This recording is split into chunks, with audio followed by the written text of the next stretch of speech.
예수님께서 부활하시고 우리에게 소망을 주신 것을 기념하여서 또 예수님께서 부활하셔서 우리에게 생명 주신 것을 기념하여서 우리는 오늘 부활주일로 지키게 됩니다.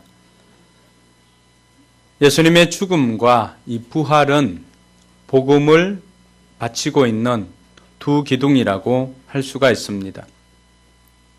어떻게 보면 동전의 양면과 같습니다. 우리가 믿음과 행위가 동전의 양면인 것과 같이 복음에 있어서도 예수님의 십자가의 죽으심과 부활도 동전의 양면과 같습니다. 여러분 보시기에 이 동전이 있는데 이것은 우리나라 돈은 아닙니다. 이스라엘 돈으로 2분의 1 세켈. 이스라엘 백성들은 20세 이상이 되면은 성전세를 내어야 합니다. 은 2분의 1 세켈인데 이것은 은이 아니기 때문에 이스라엘에서 지금도 통용되고 있는 화폐입니다. 2분의 1 세켈. 근데 여기에 한 면만 있고 한 면이 없다면은 어떻습니까? 동전으로서의 기능을 할 수가 없습니다. 두 기둥이 있는데 한 기둥을 무너뜨리면은 이것은 한 기둥만으로 버티고 있을까요? 그렇지 못합니다. 두 기둥 중에 한 기둥이 무너지면 자연히 이것은 무너지게 되어 있습니다. 그것이 오늘 우리가 살펴보고자 하는 부활입니다. 부활은 상대적으로 많이 약화되어 있는 것 같습니다. 기간으로도 고난주간은 우리가 일주일을 지킵니다. 일주일 동안 예수님께서 십자가에 달려 죽으신 것, 또 우리를 위해서 어떻게 고난받았는지를 우리가 때로는 묵상하기도 하고 그렇게 보냅니다. 그러나 부활주일은 그 고난주간에 마침표를 찍는 그 한 점과도 같은 것이 아닌가 이런 생각이 되어집니다. 어떻게 보면 우리에게 있어서 이 부활은 더 기쁜 소식이고 더 기쁜 날임에도 불구하고 이 부활은 상대적으로 많이 뒤처져 있다는 느낌이 많이 듭니다. 이 부활의 기쁨을 누리지 못하다 보니까 우리는 이 땅에서 영향력 있는 삶을 살기가 어렵습니다. 부활의 소망이 없으니 또 이 부활의 능력을 경험하지 못하니 우리가 이 땅에서 예수님의 그 부활에 동참한 사람으로서 담대하게 살아가지 못하고 있는 것은 아닌지 다시금 돌아보아야 할 것입니다. 로마서 4장 25절에 보면은 예수님께서 십자가의 죽으심과 부활에 대해서 우리에게 아주 정확하게 설명을 하고 있습니다. 같이 한번 읽겠습니다. 예수는 우리가 범죄한 것 때문에 내줌이 되고 또한 우리를 의롭다 하시기 위하여 살아나셨느니라. 이것이 사도 바울의 신학의 핵심이기도 하고 예수님의 십자가의 죽으심과 또 예수님의 부활하심이 우리에게 주는 의미를 나타냅니다.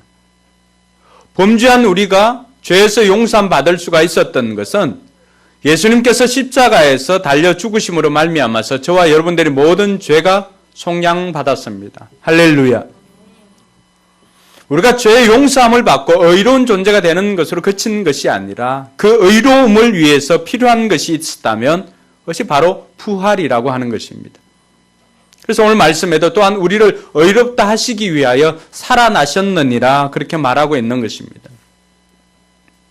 저와 여러분들의 구원의 완성을 위해서 예수님께서는 3일 만에 다시 살아나신 것입니다. 할렐루야. 그래서 이 십자가와 부활은 십자가의 죽음과 부활은 뗄래야 뗄 수가 없습니다. 그러나 많은 사람들이 이 십자가의 죽으심에 대해서는 오랫동안 묵상을 하고 십자가의 죽으심에 대해서는 많이 묵상하지만 부활의 기쁨에 대해서는 그렇게 많이 생각하지 않는 것이 오늘날 현실입니다. 어떻게 보면은 계란을 나눠주고 또 이런 것으로 프로그램으로 하루를 그치고 마는 것은 아닌지 염려가 됩니다. 십자가의 죽으심과 그 고난에 대한 찬송은 우리가 늘 합니다. 그러나 부활에 대한 찬송은 오늘 하루 우리가 하고 많은 경우가 많습니다. 여러분들은 어떠세요? 고난과 부활. 많은 사람들은 영광에 대해서 사모하지만 그러나 정작 우리의 삶 가운데 우리가 더 묵상하는 것은 십자가의 죽으심입니다. 어떻게 보면 우리가 더 기억해야 할 것은 주님의 부활하심입니다. 늘 죄 많은 인생으로 우리가 살아가다 보니까 이 죄 있는 인생이 죄로부터 해결되어지는 것이 십자가의 죽음이니까 그것을 묵상하는 정도가 많습니다. 그러나 오늘 사도 바울이 로마서에서 밝혔던 것처럼 우리가 이 땅 가운데서 조금 더 영향력 있는 삶을 살고 조금 더 수많은 사람들에게 생명의 길로 인도함을 주기 위해서 살아가기 위해서 필요한 것이 있다면 그것은 부활의 기쁨에 동참하는 것입니다. 그래서 오늘 저와 여러분들이 다시금 이 부활의 의미를 부활주의를 통해서 부활의 의미를 생각하고 저와 여러분들이 어떻게 살아야 할 것인가까지 나아갈 수 있기를 바랍니다. 그래서 부활이 없는 십자가의 죽음은 승리가 아니다라고 그렇게까지 이야기를 합니다. 십자가의 죽음 없다면 부활도 있을 수가 없고 또 부활이 없는 십자가의 죽음은 승리가 아니라 실패이죠. 어떻게 보면. 그래서 박윤선 박사는 부활이 없었다면 사탄의 승리다라고까지도 이야기를 합니다. 그만큼 이 부활이 차지하는 역할이 큰 것입니다. 그래서 이 부활은 우리 기독교 복음에 있어서 그 복음을 바치고 있는 두 기둥 중에 한 기둥인 것입니다. 십자가의 죽음과 부활. 이것은 어느 것 하나 우위에 있고 또 덜하고 이런 정도가 아닙니다. 이것은 견고하게 우리의 삶 속에서도 십자가의 죽으심과 이 부활이라고 하는 것이 우리 신앙의 근간을 이루는 것이 되어야 하는 것입니다. 그래서 저와 여러분들이 지금까지 이 부활의 기쁨에 대해서 부활의 능력에 대해서 우리가 조금 외면하고 살았다면 오늘 이 시간을 통해서 다시금 부활의 능력을 경험하고 저와 여러분들이 복음의 굳건히 서는 저와 여러분들 되기를 주님의 이름으로 축원합니다. 사도 바울은 오늘 우리가 읽었던 이 본문에서 그리스도의 부활에 대해서 강조를 하고 있는데 그는 간접증명법으로 사용을 합니다. 만일 부활이 없다면, 만일 그리스도의 부활이 없다면 이렇게 하면서 부활이 있음을 우리에게 증거하고 있다는 것입니다. 바울이 이야기하는 부활이 없다면 제일 먼저 이야기를 하는 것이 그리스도의 부활도 없다는 것입니다. 13절 말씀에 보면은 같이 한번 읽어볼까요? 만일 죽은 자의 부활이 없으면 그리스도도 다시 살아나지 못하셨으리라 그렇게 말합니다. 그런데 이미 고린도전서 15장을 시작할 때 3절에서 8절까지 이르면서 수많은 부활의 증인들을 소개하고 있습니다. 예수님의 부활을 보았던 사람들은 그 당시에 너무나 많이 있었습니다. 부활의 증거를 대자면은 사도 바울은 얼마든지 될 수가 있었습니다. 3절에 보니까 내가 받은 것을 먼저 너에게 전하였노니 이는 성경대로 그리스도께서 우리 죄를 위하여 죽으시고 장사 지낸 바 되셨다가 성경대로 사흘 만에 다시 살아나사. 그래서 5절부터는 증인들이 나옵니다. 한번 읽어볼까요? 게바에게 보이시고 후에 12제자에게와 그 후에 500여 형제에게 일시에 보이셨나니 그 중에 지금까지 대다수는 살아있고 어떤 사람은 잠들었으며 그 후에 야고보에게 보이셨으며 그 후에 모든 사도에게와 맨 나중에 만삭되지 못하여 난 자 같은 내게도 보이셨느니라. 할렐루야. 부활이 없다면 그리스도께서 살아날 수가 없는데 이미 그리스도께서 살아나신 것을 본 증인들이 있다는 것입니다. 유대인의 증인의 숫자는 2명입니다. 근데 이 2명보다도 더 많은 사람들이 증인으로 지금 있는 것입니다.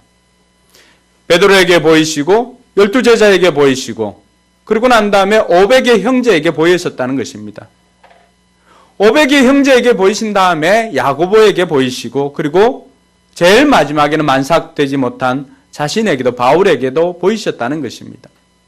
이 모든 것들은 다 팩트고 사실입니다. 사건입니다.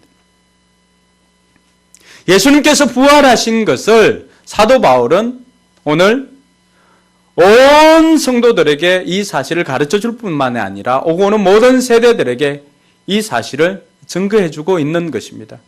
여러분, 초대교회 사도들과 제자들이 외쳤던 것이 무엇이었을까요? 그들은 예수님께서 살아나셨다, 이 사실을 외쳤던 것입니다. 할렐루야. 그들이 증언하는 것은 다른 것이 아니었어요. 그들이 증언하는 복음은 다른 것 아닙니다. 오늘 말씀에 있는 것처럼 성경대로 그리스도께서 우리 죄를 위하여 죽으시고 장사 지낸 바 되셨다가 성경대로 사흘 만에 다시 살아나셨습니다. 이것이 복음입니다. 여기에 뺄 것도 더 첨가할 것도 없습니다. 복음이라고 하는 것은 예수님께서 우리 죄를 위하여 십자가에 달려 죽으신 것과 장사 지낸 바 되셨다가 3일 만에 다시 살아나신 것, 이것이 복음이었습니다. 이것이 초대교회 성도들과 제자들과 사도들이 사람들에게 외쳤던 복음이었습니다. 그런데 부활이 없다면 이들이 전파하는 것은 어떻게 된다는 거예요? 헛된 것이 되는 것입니다. 여러분, 사도들은 이 복음을 전하기 위해서 목숨을 걸었습니다. 제자들도 이 복음을 전하기 위해서 때로는 매를 맞기도 하고, 때로는 옥에 갇히기도 하고, 때로는 사자의 밥이 되기도 하고, 때로는 불쏘시개로 사용되기도 했습니다. 그런데 복음이 이렇게 전거되어졌는데 부활이 없다면 그들이 전파하는 것은 다 헛된 것이 됩니다. 복음에 뭐가 빠지는 거예요? 알맹이가 빠지는 거예요. 복음에 알맹이가 빠졌는데 우리가 그것을 가리켜서 복음이다라고 말할 수가 없다라고 하는 것이 사도 바울이 우리에게 던져주는 메시지이기도 합니다. 뿐만 아니라 이들에게는 그 믿음도 헛되게 되는 것입니다. 이들이 믿었던 것이 무엇입니까? 이들이 믿었던 것은 바로 예수님께서 십자가에 죽으시고 우리의 죄를 속량해 주실 뿐만 아니라 우리의 의롭게 살게 하기 위해서 부활하셨다는 이 사실이 복음의 핵심인 거예요. 그걸 믿은 거예요. 다른 건 믿은 거 아니에요. 예수님을 믿는다는 것은 예수님께서 나를 위해 죽으심과 나를 위해 다시 살아나신 거예요. 근데 오늘날 이 부활이 없다면은 그들은 믿음조차도 헛것이 되는 것입니다. 부활을 빼면은 구조물 전체가 무너지는 것입니다. 뿐만 아니라 그들이 이때까지 증거했던 예수님 부활하셨습니다. 이 모든 사실이 거짓이 되므로 그들은 참된 증인이 되는 것이 아니라 거짓 증인으로 살아가게 되는 것입니다. 뿐만 아니라 사도 바울은 부활이 없다면 우리는 여전히 죄 가운데 있게 될 것이라고 말하고 있습니다. 이보다 더 불쌍한 사람들이 있습니다. 그 사람들은 그리스도를 위해서 부활의 증인으로 살다가 죽은 사람들입니다. 말씀해 보니까 그래서 그리스도 안에서 잠자는 자들은 뭐라고 말합니까? 망하였다. 망한 이유를 알겠지요. 왜요? 그들은 이때까지 예수님께서 부활하셨다는 이 복음을 전하기 위해서 그들은 목숨까지도 내어놓고 살았던 사람들입니다. 그런데 그들이 목숨을 잃었어요. 주 안에서. 근데 부활이 없다고 하니까 왜 이런 표현을 썼죠? 유대인들에게 남아있는 것은 죽음은 죽음으로 끝나는 것이 아니라 언제나 부활을 전제합니다. 왜? 예수님께서 부활하셨기 때문에. 할렐루야. 그런데 그 부활이 없다고 하니까 이들의 잠잠은 잠잠이 아니라 뭐가 되는 거예요? 죽음이 되는 거예요. 그러니까 망할 수밖에 없는 것이죠. 그 이전에는 다시 깨어난다는 것을 전제하기 때문에 잔다라고 하는 표현을 썼습니다. 근데 이제는 부활이 없기 때문에 다시 깨어나는 것은 영원합니다. 언제 일어날지 모릅니다. 그러니까 그들은 아무런 소망이 없이 그냥 망한 백성이 되는 것입니다. 그리고 우리가 부활을 믿고 살아가는 이 시대 저와 여러분들뿐만이 아니라 고린도에 살았던 그 성도들도 마찬가지였습니다. 그들은 부활 하나 때문에 자기 모든 기득권을 내려놓고 먼저 하나님 나라와 의를 위해서 헌신하며 살았던 사람들입니다. 그 사람들은 어떻습니까? 부활 하나 보고 예수님을 따랐는데 이 땅에서의 삶이 끝이 아니라 영원한 하나님 나라에 가서 부활한 몸으로 살아간다는 그 소망과 기대 때문에 모든 것들을 내어두고 쫓았지만은 이제 그 부활이 없다고 하니까 어떻게 됩니까?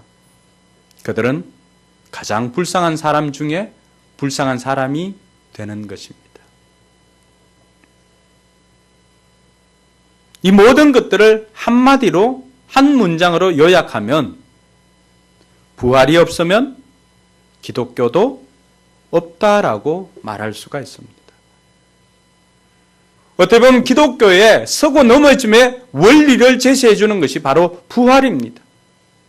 부활이 있기에 기독교가 될 수 있는 것입니다. 세상 모든 종교 중에 부활을 이야기하는 종교는 기독교밖에 없습니다. 어떤 종교도 부활을 이야기하지 않습니다.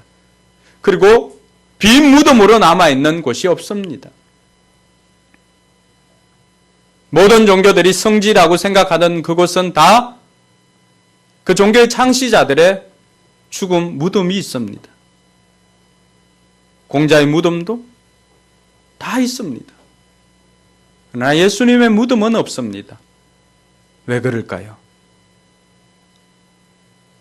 우리 학생들 왜 그럴까요? 왜 예수님의 무덤이 없을까? 다하나, 왜 예수님은 무덤이 없을까? 네가 알면 다 알 수 있다. 네가 오늘 교회에 나온 지 이제 제일 숫자가 약하니까 몇 번 안 나왔으니까 오늘 처음 나왔나? 아니지.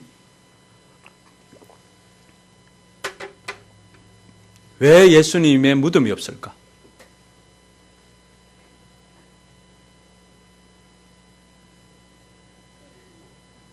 알고 있는데 입이 떨어지지 않니?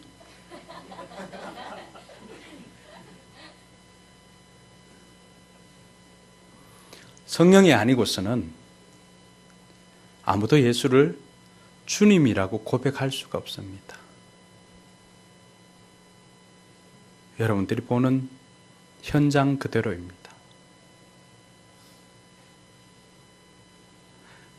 예수님만큼은 무덤이 없는 이유는 살아나신 분을 다시 가두는 법은 없기 때문입니다. 그래서 예수님께서 살아나신 것은 모든 사람들이 다 사실로 받아들이고 있습니다. 그런데 고린도 성도들은 뭘 믿지를 않았냐 그러면 영혼은 그렇게 한다 그럴지라도 육신의 부활까지는 믿지 않았던 것입니다. 그래서 사도 바울은 그들에게 예수님께서 이 다음에 다시 오실 때 우리가 육신의 부활까지도 이렇게 된다는 것을 다시 한번 가르쳐 줄 필요가 있었기 때문에 이 부활을 이야기하였던 것입니다. 사랑하는 성도 여러분, 부활이 우리에게 주는 의미가 뭘까요? 여러분들에게 있어서 부활은 무엇입니까? 그냥 계란 나누어 주는 하루?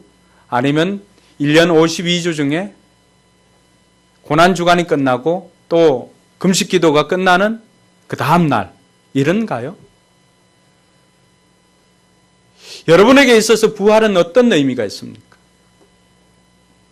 오늘 우리가 그 의미를 놓치고 잃어버렸기 때문에 이 땅에서의 삶이 어제나 오늘이나 무기력하게 살아가는 것입니다. 그래서 오늘 저는 여러분들과 함께 이 부활의 의미를 다시 한번 새기고자 합니다. 부활은 소망입니다. 할렐루야. 같이 한번 읽겠습니다. 부활은 소망이다. 할렐루야. 누가복음 24장 21절에 보면은 거기에는 절망에 빠진 제자들이 나옵니다. 엠마오로 가는 이 제자들 같이 한번 읽어볼까요? 우리는 이 사람이 이스라엘을 속량할 자라고 바랐노라. 이뿐 아니라 이 일이 일어난 지가 사흘째요. 예수님께서 죽으시고 난 다음에 예루살렘에 소문들이 쫙 퍼졌지요. 예수님께서는 이스라엘을 구원해 주시고 속량해 줄 자로 생각을 했습니다. 더군다나 제자들은 자신의 모든 것들을 버려두고 예수님을 따랐던 사람들입니다. 경제적인 용어로 보면은 예수님께서 십자가에 달려 죽으심은 그들에게 있어서는 뭐예요? 부도가 난 거죠. 여러분, 이것이 수천억 적혀 있는 수표라고 생각해 봅시다. 이건 써야 되니까. 수표인데 예수님의 죽으심은 뭐예요? 이건 붙일 수라도 있지만은 수표 붙여서 사용할 수 있나요? 쟤들은 없다고 그러네. 써봤나 봐. 어른들은 잘 모르는가 봐요. 부도난 수표는 쓸 수가 없습니다. 여러분 한번 생각해 보세요. 자신의 전 생애를 걸었어요.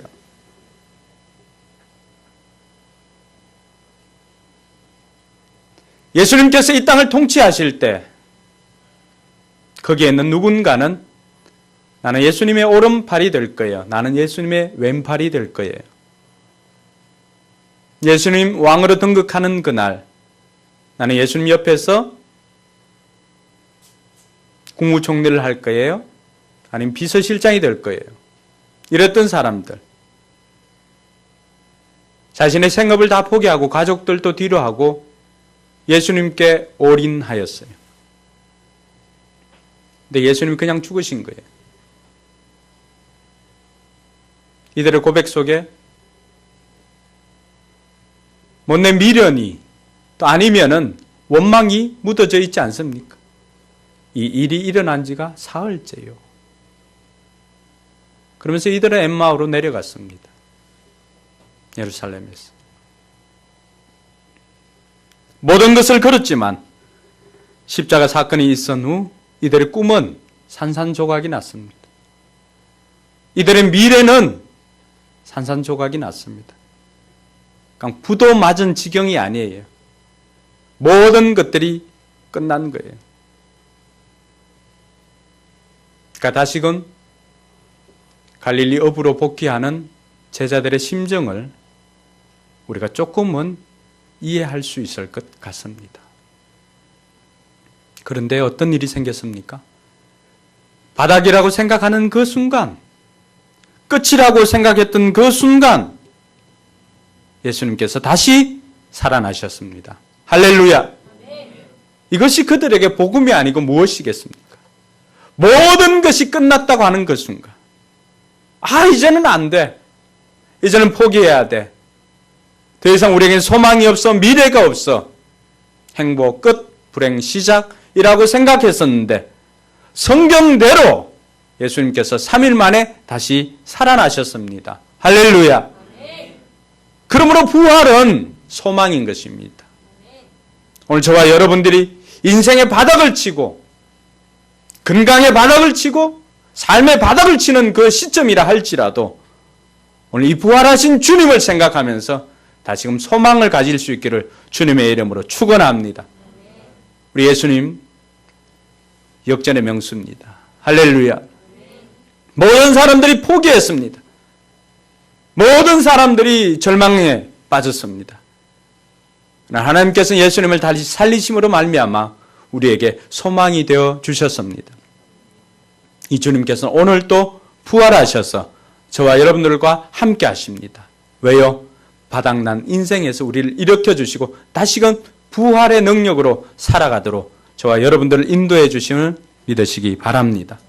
옆 사람과 그렇게 인사합시다. 부활은 소망입니다. 할렐루야. 예수님께서 부활하신 이상 우리도 소망을 가지고 살아가게 되었던 것입니다. 둘째로 살펴볼 것은 부활은 능력입니다. 따라합시다. 부활은 능력이다. 예. 부활은 능력입니다. 십자가의 죽으심으로 끝나버릴 것 같은 모든 것들이 예수님께서 부활하신 이후에 상황이 완전히 바뀌게 되었습니다. 부활이 왜 능력인가? 부활은 겁쟁이를 영웅으로 만들어 주었습니다. 여러분, 사도행전 4장에 나오는 그 베드로, 사도행전 4장 8절, 18절에서 20절에 보면은 베드로가 이야기 나옵니다. 같이 한번 읽어볼까요? 그들을 불러 경고하여 도무지 예수의 이름으로 말하지도 말고 가르치지도 말라 하니 베드로와 요한이 대답하여 이르되 하나님 앞에서 너희의 말을 듣는 것이 하나님의 말씀을 듣는 것보다 옳은가 판단하라. 우리는 보고 들은 것을 말하지 아니할 수 없다 하니. 베드로와 요한이 대제사장과 군인들 앞에 잡혀갔습니다. 심지어는 때리면서 옥에 가두면서 다시는 예수를 전가하지 말라고 그렇게 이야기를 들었습니다. 베드로와 요한은 그들의 이야기를 듣고 어떻게 말합니까? 내가 보고 들은 것을 말하지 아니할 수 없다. 내가 사람을 좋게 하랴 하나님을 좋게 하랴. 나는 이것을 이제 말하지 아니할 수 없다라고 그렇게 이야기를 합니다. 너무나 멋있는 믿음의 영웅입니다. 죽음을 무릅쓰고도 그 수많은 사람들 앞에서 자신의 믿음을 당당하게 고백하고 부활의 증인으로 살아가겠다 다짐하고 있는 이 믿음의 영웅을 우리가 볼 수가 있습니다. 이 사람이 전에도 그렇게 믿음의 영웅이었을까요? 그렇지 않습니다. 그는 정말로 급장이었습니다. 마가복음 14장 71절에서 72절이 그것을 우리에게 증거합니다. 같이 한번 읽어볼까요? 그러나 베드로가 저주하며 맹세하되 나는 너희가 말하는 이 사람을 알지 못하노라 하니 닭이 곧 두 번째 울더라. 이에 베드로가 예수께서 자기에게 하신 말씀 곧 닭이 두 번 울기 전에 내가 세 번 나를 부인하리라 하심이 기억되어 그 일을 생각하고 울었더라. 네. 천하의 급장이었습니다. 3년 동안이나 동고동락하시고 그리고 예수님께서 이미 이 모든 일들을 다 가르쳐 주었음에도 불구하고 베드로는 작은 여자아이의 그 외침에 당신도 저 사람과 한편이지라고 하는 그 외침에 모른다고 저주하면서 부인하였습니다. 이랬던 베드로가, 이런 급장이었던 베드로가 어떻게 이렇게 믿음의 영웅으로 거듭날 수가 있었습니까? 그것은 바로 부활의 주님을 만났기 때문입니다. 할렐루야. 베드로는 더 이상 부인할 수가 없습니다. 왜냐하면 성경대로 예수님께서 죽으시고 성경대로 다시 살아나셨기 때문에 예언되어진 모든 것들이 다 이루어질 것이라고 확신하였기 때문입니다. 할렐루야. 베드로를 이렇게 급장해서 영웅으로 바꾸신 하나님께서 오늘 저와 여러분들도 우리 인생 가운데서도 급장의 인생에서 믿음의 영웅으로 바꾸어주는 능력이 되심을 믿으시기 바랍니다. 이 부활의 능력이라고 하는 또 하나의 증거가 있습니다. 그것은 바로 사울의 변화입니다. 사울은 예수님을 믿는 사람들을 죽이기 위해서 너무나 열심히 했던 사람이었습니다. 그런데 이 사도 바울이 어떻게 바뀌었습니까? 사도 바울이 이제는 이방인의 사도로 그렇게 부름을 받았습니다. 1절 한번 읽어볼까요? 사울이 주의 제자들에 대하여 여전히 위협과 살기가 등등하여 대제사장에게 가서 다메섹 여러 회당에 가져갈 공문을 청하니 이는 만일 그 도를 따르는 사람을 만나면 남녀를 막론하고 결박하여 예루살렘으로 잡아오려 함이라. 예수 사냥꾼이었습니다. 사울보다 뛰어난 예수 사냥꾼은 없었습니다. 그에게 걸리면 속셈말로 뼈도 못 추립니다. 그 열심히 어디에까지 갑니까? 외국에까지 가서 예수 믿는다고 하는 사람들 다 잡아 죽이려고 하는 것입니다.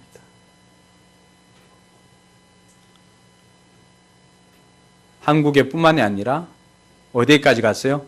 중국에까지 가서 예수 믿는 사람들을 색출해서 데리고 와서 감옥에 가두든지 아니면 그 사람들을 죽이는데 열심히 했던 사람이었습니다. 돈 받고 하는 일 아닙니다. 자발적인 충성입니다. 얼마나 열심이었습니까? 여러분들 중에 교회 나간다고 여러분 힘들게 하는 사람들 중에 이 같은 사람이 있을까요? 예전에는 우리도 맞기도 하였지만은 이렇게 죽이기까지 하는 이런 사람은 없었을 거예요. 예를 들면 여러분 가족 중에 미국에 가 있는데 교회를 다닌다고 하는 이야기를 들었어요. 이 사람이 미국 티켓을 끊어가지고 가서 교회 다닌다고 하니까 거기서 잡아가지고 아무런 이유가 없어요. 교회 다닌다는 그 이유로 데리고 와서 한국에 감금을 시키는 거예요. 그게 사울이었어요.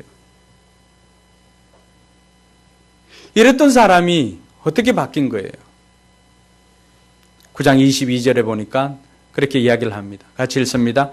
사울은 힘을 더 얻어 예수를 그리스도라 증언하여 다메섹에 사는 유대인들을 당혹하게 하니라. 할렐루야. 사도 바울은 부활의 예수님을 만났습니다.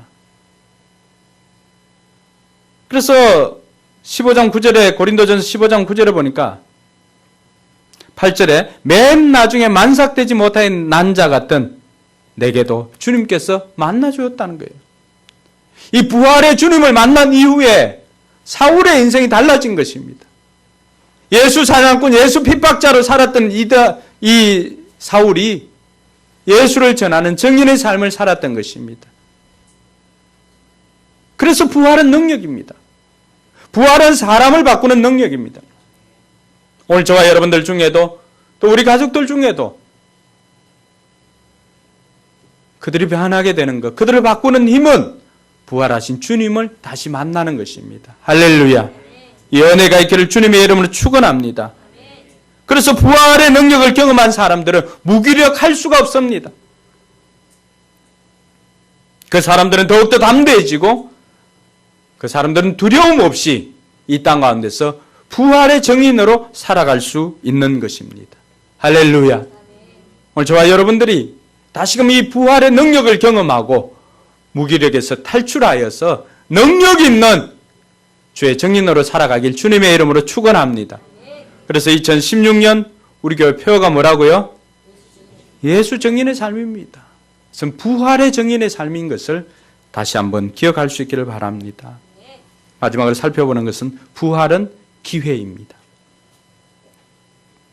왜 부활이 기회인가? 베드로는 예수님께서 십자가의 죽으심으로 말미암아서 그분께 용서받을 기회가 없었습니다. 3번씩이나 저주하면서 부인하였던 베드로였습니다. 하나님 앞에 가서 할 말도 없습니다. 그랬던 베드로에게 예수님께서 부활하셨다는 사실은 얼마나 기쁜 소식일까요?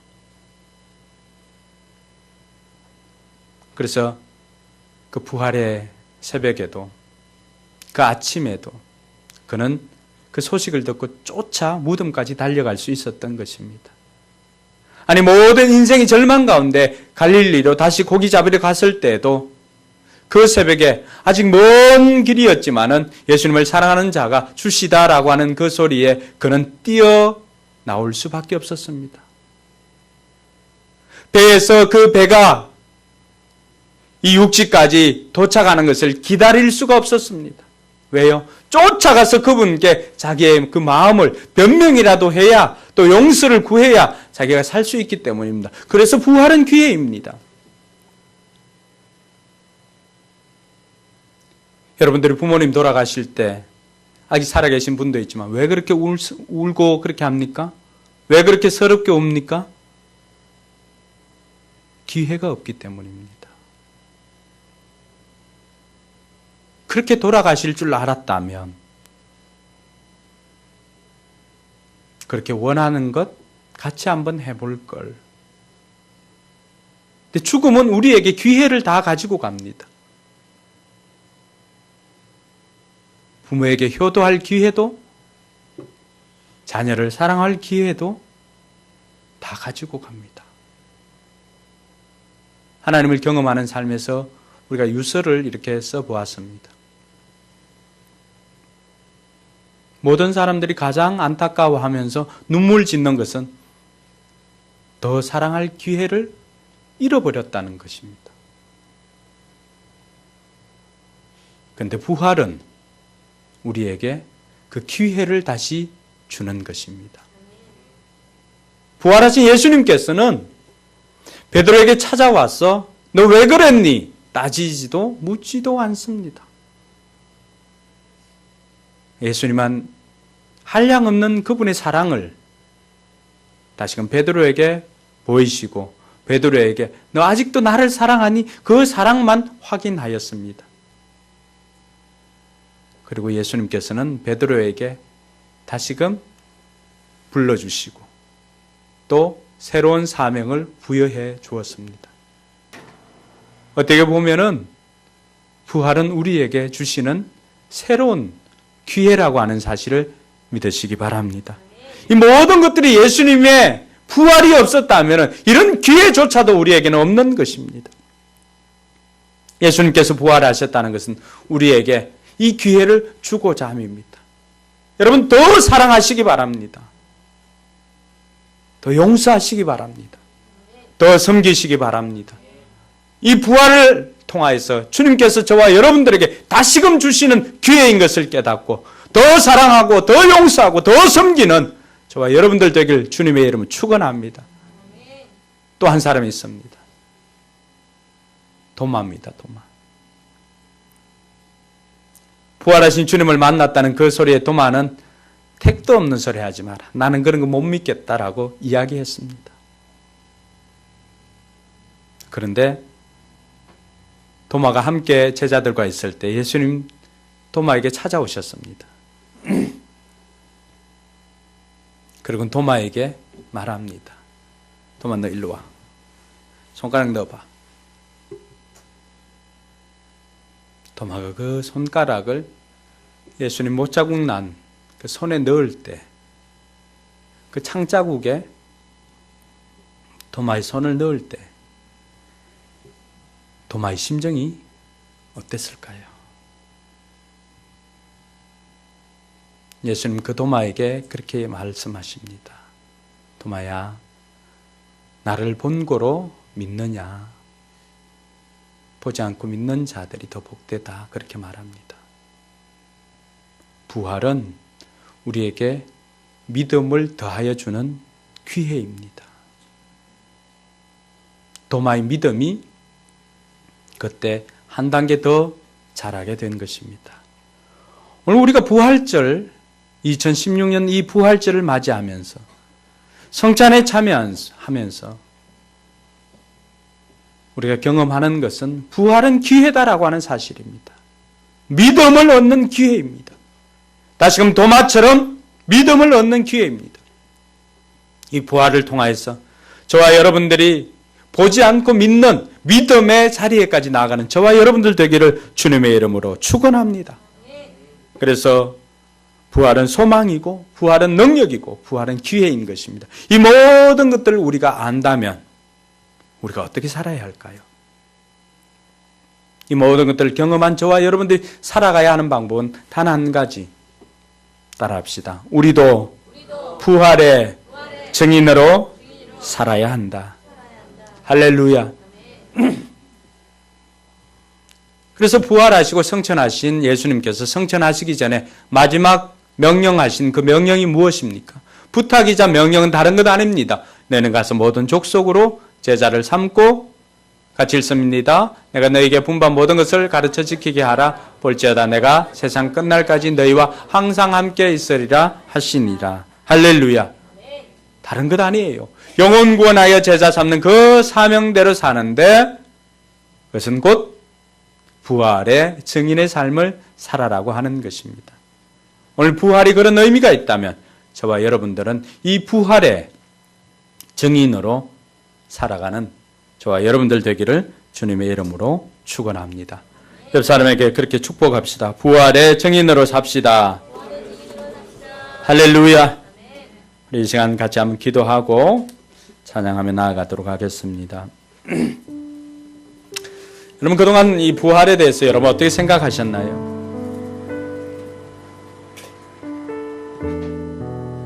근데 부활은 소망이고 부활은 능력이고 부활은 기회였습니다.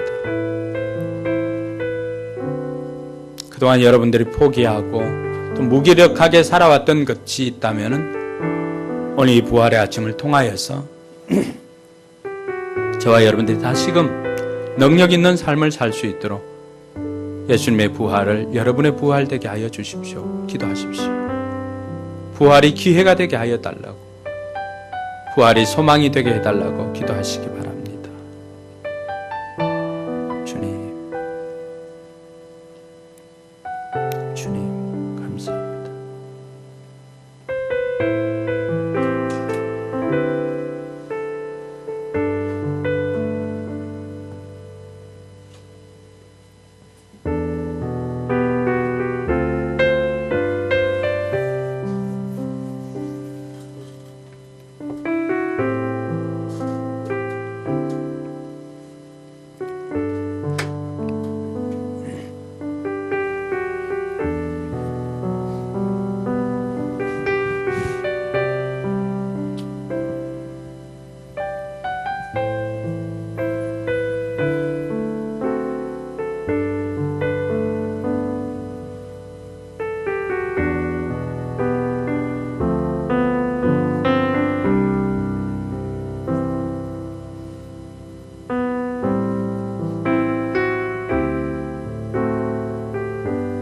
하나님 은혜 감사합니다. 부활의 주님을 만난 사람들은 다시금 소망을 가지게 되었고 부활의 능력을 소유하게 되었고 다시금 기회를 잡아 주님의 정인으로 살았던 것을 우리가 기억합니다. 아버지 하나님, 우리도 부활을 경험하고 새로운 소망을 가지고 또 능력 있는 삶을 살기를 소망하며 다시금 기회를 받아서 우리가 주님의 정인으로 살아갈 수 있도록 은혜 베풀어 주시옵소서.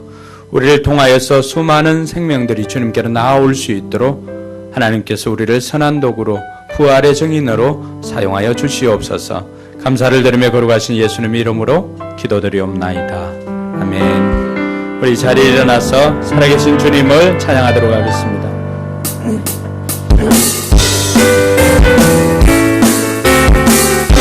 주 안에 독생자에게 소중하니 독생자 예수 날 위하여 오시는데 내 모든 죄 다 사시고 죽음에서 부활하신 나의 구세주 살아계신 주 나의 참된 소망 걱정 근심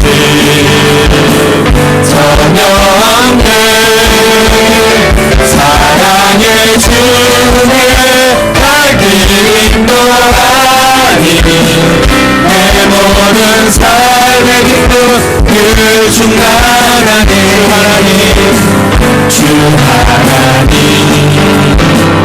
독생자 예수 날 위하여 오시었네 내 모든 죄 다 사하시고 죽음에서 부활하신 나의 구세주 살아계신 주 나의 참된 소망 걱정 근심